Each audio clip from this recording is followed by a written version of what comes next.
monsieur, bonsoir. Soyez les bienvenus pour cette nouvelle édition de notre journal de 22 heures au sommaire de l'actualité.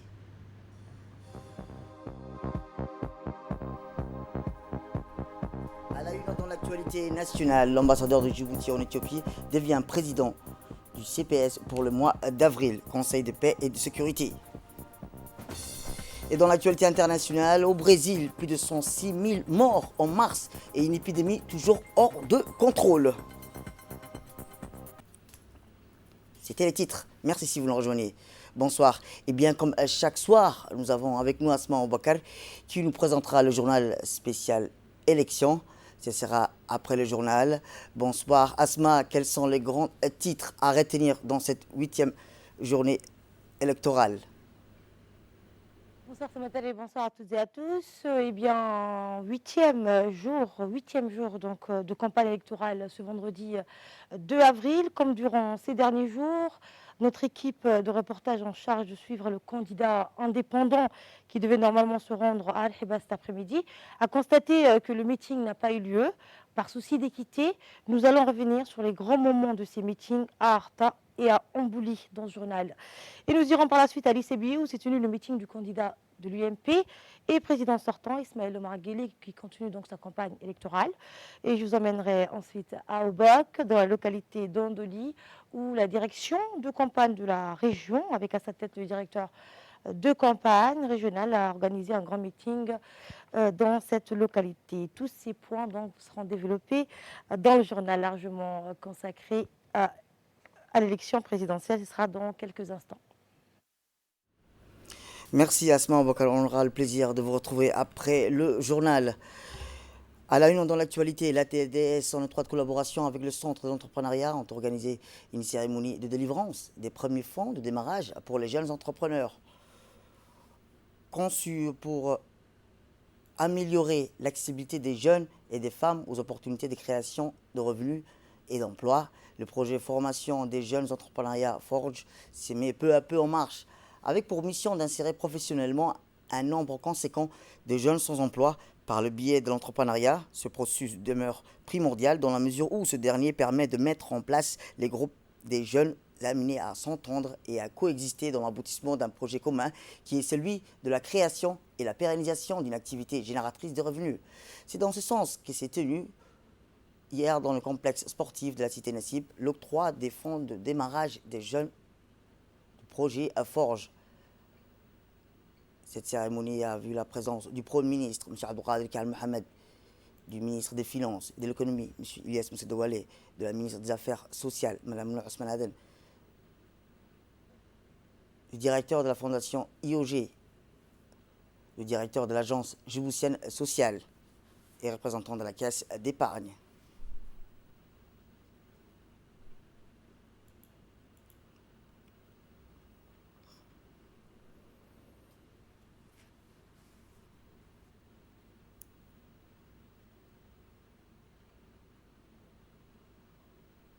Comme je vous le disais, un fonds à hauteur de 2 400 000 $ qui a été débloqué par le Centre de leadership et de l'entrepreneuriat pour ces jeunes. Écoutons la ministre des Affaires sociales.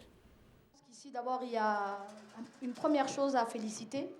Ce qu'il faut féliciter, c'est vraiment l'engagement, la persévérance et la ténacité des jeunes que nous avons devant nous et qui prouvent que la jeunesse djiboutienne prépare son avenir dans de meilleures conditions. Alhamdulillah. La deuxième chose qu'il faut féliciter, c'est comment les institutions coordonnent et collaborent de façon synergique pour que les efforts ne soient pas dilués et que les efforts ne se perdent pas.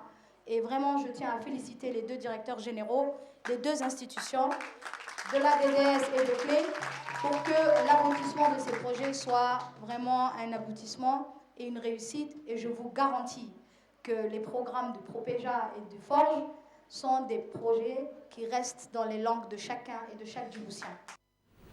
Sur ce, écoutons le Premier ministre.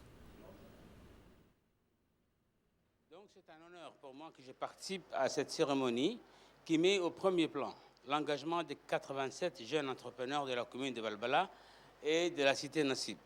En effet, tous ces jeunes ont été primés à l'issue d'une formation en entrepreneuriat, de leur réussite, un concours et un plan d'affaires.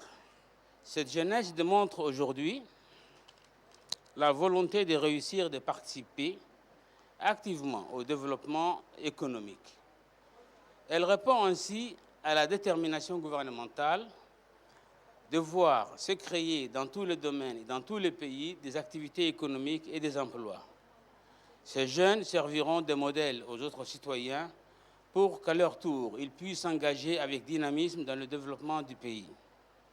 Le gouvernement s'emploie constamment à rechercher tous les moyens et mécanismes adéquats pour réduire le chômage. Et le Sénégal. Autre actualité nationale, direction Addis Abeba, où le Conseil de paix et de sécurité de l'Union africaine a effectué une mission de 3 jours au Soudan du 29 au 1er avril 2021 sous la présidence de la représentante permanente de la République du Kenya, l'ambassadrice Jean Njakarmu. De ce fait, le 29 mars, la délégation comprenant les représentants des États membres du CPS, à savoir le Burundi, le Tchad, Djibouti, l'Égypte, l'Éthiopie, le Ghana, le Kenya, le Malawi, le Niger et le Sénégal, était accueillie par la nouvelle ministre des Affaires étrangères, Mme Mariam Assadjir Al-Mahdi, fille d'un ancien Premier ministre, qui a salué la visite du membre du Conseil africain de paix et de sécurité et du président de la Commission des affaires politiques, de la paix et de sécurité de l'Union africaine. Durant la visite, la délégation a rencontré le président du Conseil de transition, Abdel Fattah al-Abdurrahman al-Burhan, des différentes personnalités ainsi politiques, avant de visiter le siège des MINUAD et le camp des personnes déplacées à l'intérieur du pays. Il a noté que cette visite est considérée comme importante car elle intervient à un moment où les développements importants ont été réalisés au cours de la période écoulée, en particulier dans le dossier de la paix et le début de la mise en œuvre de l'accord de paix par la formation, rappelons-le, des partenaires comprenant les signataires de l'accord de paix à Djouba, en plus du retrait des Soudans de la liste des États parrainés le terrorisme et les diverses réformes économiques de gouvernance et la préparation de l'environnement politique pour la transition d'une démocratie plutôt durable.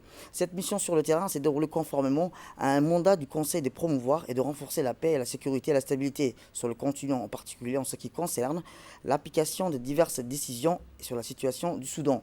Également, la délégation se rendit à Al-Fashir, dans le nord du Darfour, où elle a visité le camp des personnes déplacées et a tenu des consultations avec des responsables. Lors de cette visite, l'ambassadeur Mohamed Idriss Farah a rencontré les forces djiboutiennes de maintien au poste du Soudan. Il a souligné que la République de Djibouti est réélue membre du Conseil de paix et de sécurité pour une reconnaissance de l'action de Djibouti sur le continent, mais aussi pour sa contribution aux actions de maintien de la paix en Afrique. Ainsi, le représentant permanent de la République de Djibouti auprès de l'Union africaine et auprès de la Commission économique Afrique et doyen général du corps diplomatique, M. Mohamed Idriss Farah, devient président du CPS pour le mois d'avril 2021 en remplacement du Kenya qui a remis la présidence. Retour à Djibouti où le centre d'instruction navale du camp d'Oralé de la garde-côte djiboutienne a accueilli une cérémonie de remise d'un don détenu au profit de la garde-côte djiboutienne émanant de la République de Turquie. De ce fait, le colonel Waïs Omar Bokoré, commandant de la garde-côte djiboutienne, a présidé à cette cérémonie.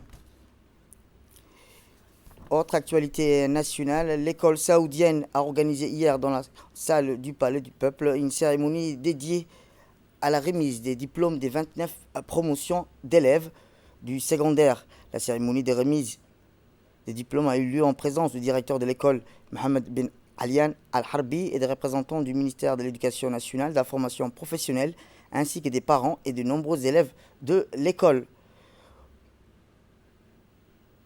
Au cours de cette visite, l'ambassadeur dans ce haut édifice éducatif, l'ambassadeur du gardien de Saint à mosquée, a distribué des certificats aux membres de la 29e promotion d'élèves du secondaire et les a félicités pour leur réussite en souhaitant de poursuivre leur acheminement éducatif. Le directeur de l'école, Mohamed bin Alian Al-Harbi, a prononcé un discours à l'occasion en remerciant l'ambassadeur saoudien pour son généreux patronage de cette célébration. Il a indiqué que l'école avait pris toutes les mesures nécessaires pour protéger ses personnels, les étudiants, les enseignants de la pandémie due au Covid-19.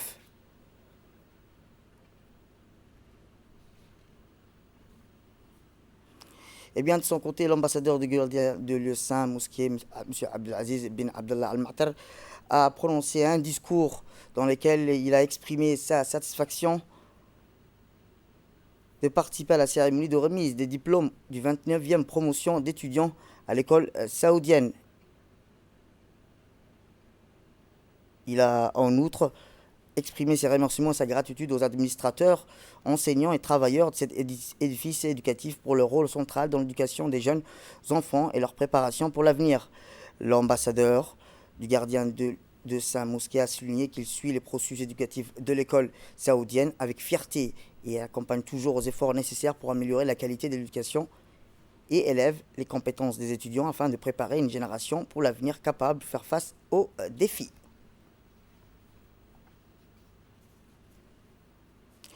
Et dans la page sport, avant de clore l'actualité nationale, la page sport dans l'actualité nationale, l'équipe Artas alors 7 s'est imposée 4-1 face à l'équipe AS Sport sur un score de 4-1.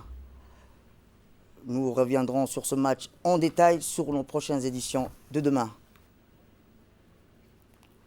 Et dans la page nécrologie, ayant appris avec consternation le décès de feu Abrahim Gona Abrahim, Okal général Gobad, survenu dans la nuit du 29 mars, le préfet de la région, M. Adam Dalal Moussa, adresse au nom de la population de la région d'Ikil, son nom personnel, les condoléances les plus attristées du colonel Abdelkader Ibrahim Gona et à l'ensemble de la famille du défunt. Par ailleurs, le ministre de l'Habitat, Mohamed Abdelkader Moussa Helem, et le ministre de la décentralisation, Hamadou Mohamed Aramis, et l'ancien député Mohamed Dileta adressent leurs condoléances à la famille du défunt. Que le Tout-Puissant l'accueille dans son paradis éternel. Inna lillah wa inna ilayhi raji'un. Et dans l'actualité internationale, le Brésil a vécu un mois de mars particulièrement tragique avec plus de 66 000 morts dus au Covid-19, soit 2 fois plus que le précédent record établi en juillet. Une épidémie toujours galopante et le mois d'avril s'annonce également particulièrement meurtrier car la vague épidémique continue de grossir et les services de réanimation sont saturés. Avec un total de 321 000 morts depuis le début de la pandémie, le Brésil est le deuxième pays le plus touché au monde. Une hécatombe que les médecins attribuent au non-respect des gestes barrières et à l'absence d'une politique nationale de lutte contre le Covid-19. C'est tout pour cette édition. Merci à vous de nous avoir suivis. Restez avec nous pour la suite de nos programmes télévisés. Tout de suite, le journal spécial élection avec Asma Oubakar.